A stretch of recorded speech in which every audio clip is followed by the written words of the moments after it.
Hello, everypony, and welcome back to My Little Pony What Works. It's almost here. Season 5 is days away, which means it's finally time I talk about my favorite episodes of the show. And trust me when I say, this wasn't easy. There are some pretty big names I left off this list.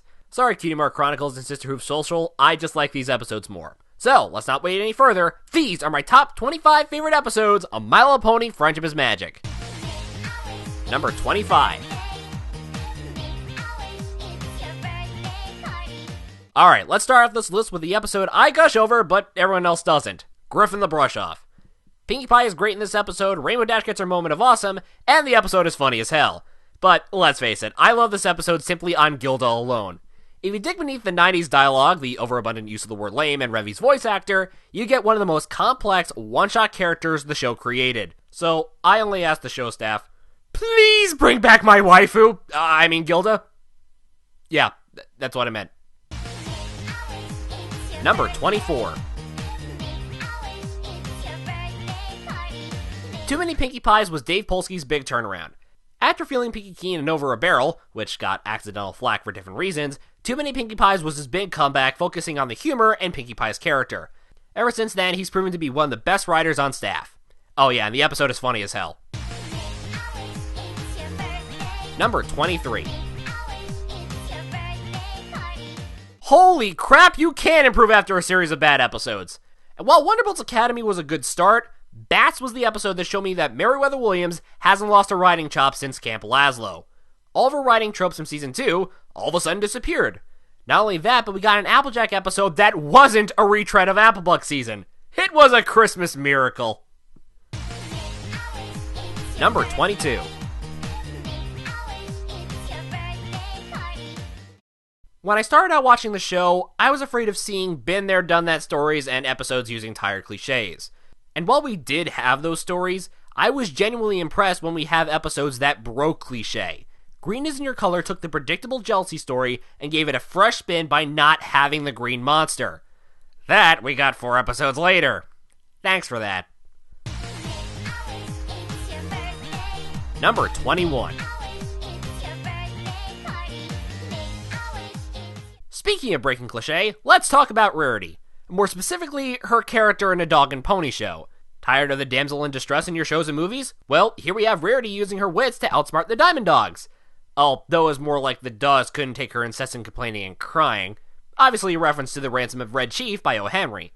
More importantly, it displayed Rarity's comedic timing, and ever since then, her comedic possibilities expanded to Hormel Ham levels of appetizing. Number 20. A lot of people were split on the ending result of Keep Calm and Flutter On. Discord was reformed, and we were unsure of how everything would transpire following his face turn. But when Season 4 came and went, that Season 3 episode actually improved. His reformation was a good thing, dealing with Tyrek from both a story and character perspective, and his friendship arc ran parallel to Twilight's princess arc. Time can actually change an episode for the better. Number 19.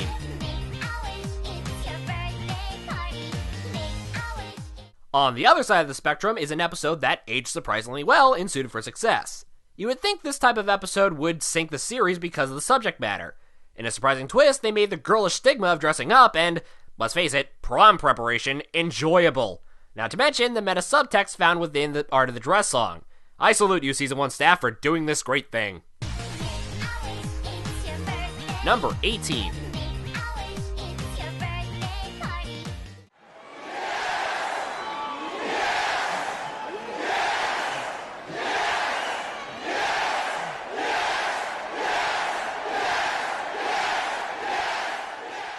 I think that was everyone's reaction to Inspiration Manifestation. Spike episodes received a bad reputation ever since All's Well That Ends Well. The episodes turned out badly written, whether it was a contradicting narrative or... Actually, that's pretty much every Spike episode not counting Secret of My Excess. Inspiration Manifestation was the first universally liked Spike episode with good reason. Spike was in character and had to deal with a situation where he wasn't the problem. Oh, and it also made me like Corey Powell again. Number 17. I would be a fool if I didn't include the episode that made me a brony. Dragon Shy was that episode. It was proof that the show didn't have to talk down to its audience and still tell a good adventure story. It also showed the group dynamic in a 22-minute episode and how the group would eventually handle larger situations in episodes like Return of Harmony or The Crystal Empire. Also, Megan McCarthy, Best Writer. Number 16. Not only could the show pull off a good adventure story, but it also could pull off a world integration episode really well in Winter Wrap-Up. This was the episode where most people started to like the show and join the herd. It didn't take long to realize we were singing along with the show and not embarrassed to do so. I was a part of that crowd. How fitting to put it on this list because spring is finally here. Number 15. Okay, I can do this. I can say this. I love daring don't. Not like, not tolerate, not find okay. L is for the way you look at me. O is for the only one I see. V is very, very extraordinary. E is even more than any word than you can door than love daring don't. I already said this during my review with Toon Critic, but it's true. I haven't had this much fun with a one-part episode since Magic Duel aired.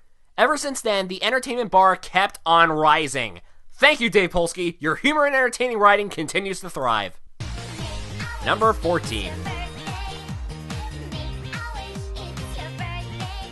Hey look, another controversial episode made it onto my list, albeit a little lower from last time. Magical Mystery Cure was the episode that divided the fandom, but like Keep Calm and Flutter On, it got better once Season 4 aired. While there are still problems with the episode, pacing for example, this was the initial finality to Twilight's journey. I look back on it satisfied and emotionally invested. Number 13. Well, this is weird. My favorite episode of Season 1 is not in the top 10 episodes. I guess I just like more Season 2 and 4 episodes. But it doesn't mean Party of One has declined in quality. It's still a well-written episode about the other side of Best Pony. Something I notice is Pinkie Pie and Rainbow Dash share similar traits in needing to be with friends. While Rainbow loves being with friends and other ponies because she doesn't want to be forgotten, Pinkie loves being with friends and other ponies because she needs to be happy. Something a lot of people, including myself, relate to.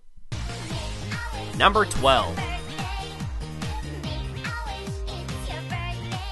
Now it's getting harder and harder for me to place episodes in my top 10, because considerably one of the best episodes of the show, Hurricane Fluttershy, is 2 spots shy of making it.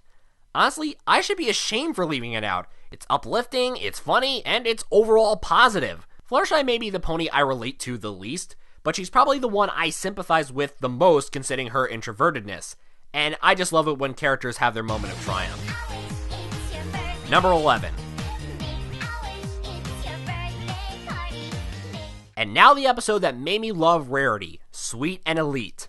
After Return of Harmony, it's clear Rarity's element is the most easy to manipulate. Here, that fine line of greed and generosity is set to a 22-minute episode instead of a 1-minute sequence. And to be honest, that struggle of selflessness was stronger here than in Suited for Success. Number 10. And here we are, my top 10 favorite episodes of the show. And you know it has to be a good list if Flight to the Finish just made it. What more do I have to say about this episode? It has some of the most well-written kid characters in current cartoons, and it has one of the best morals of the show. Seriously, if you haven't watched it, do it now. Number 9. It's gonna be a sad day when Season 5 comes in a few days. Why? Because I guarantee by the end of the season, Ponyville Confidential will not be in my top 10 anymore. I want to talk about this episode more, I really do, but that I'm saving for a future collaboration. The only thing I could say is, if I did make a list of my personal episodes, this would be number 1. Number 8.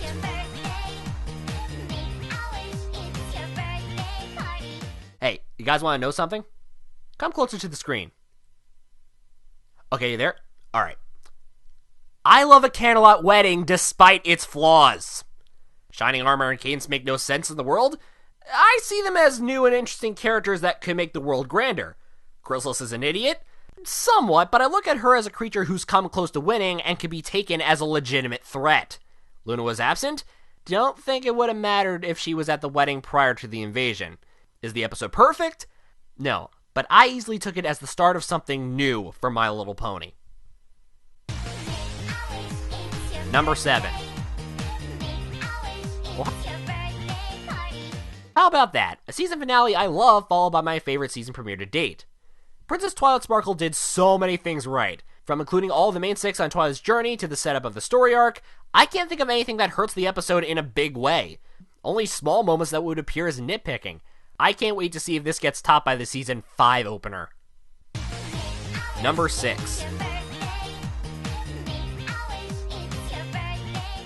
I've said plenty about A Friend Indeed. It made me love Pinkie Pie as more than just the comic relief. It produced my favorite song of the show to this day, and I still feel it holds the ideals of the show about friendship and making people happy.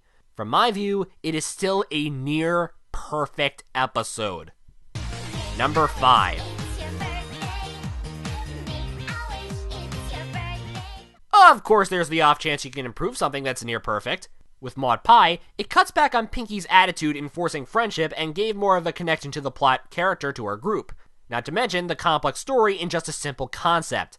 And I can quote every funny line from this episode. Number 4.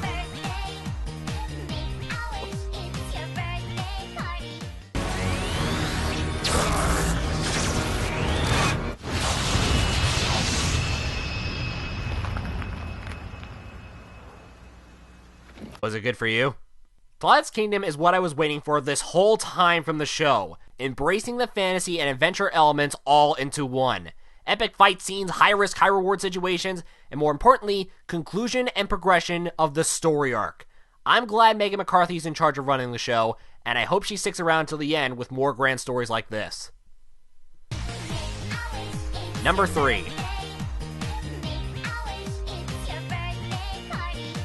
My Little Pony is a girl's show, my ass. Lesson 0 still creeps me out since it aired 3.5 years ago. This was the moment the show started to take risks, and ever since then, it's mostly paid off. Not to mention, it fixed the broken storytelling device that was the letter system. Megan McCarthy, best writer. How much do I need to stress this? Number 2. Do I need to say anything other than Pinkie Pride is awesome? The music's great, the pacing is well done, Weird Al's guest role fits right in with the show, and it was the only episode from the Livestream Council to receive 3 yays in all categories. I don't need to say anything more except best Pinkie Pie episode. Number 1. So, you may be wondering why my favorite episode is still Magic Duel from Season 3. We've had episodes that were funnier, more heartfelt, and more action-packed. So, why did I pick this one? Because unlike Pinkie Pride, Twilight's Kingdom, or Maud Pie, Magic Duel had the most to overcome. It was a follow-up to an episode that almost got everything wrong. In Ghostbusters, the pacing was terrible, characters were unlikable, it wasn't funny, it was annoying, and the moral was bad. Magic Duel made up for everything that Ghostbusters did. Each character action was believable and in some ways cathartic. It was the most entertaining episode of Season 3. The annoying characters got their just comeuppance. The moral was decent, but an improvement from the former episode. The pacing is perfect, and I would not change a thing story-wise.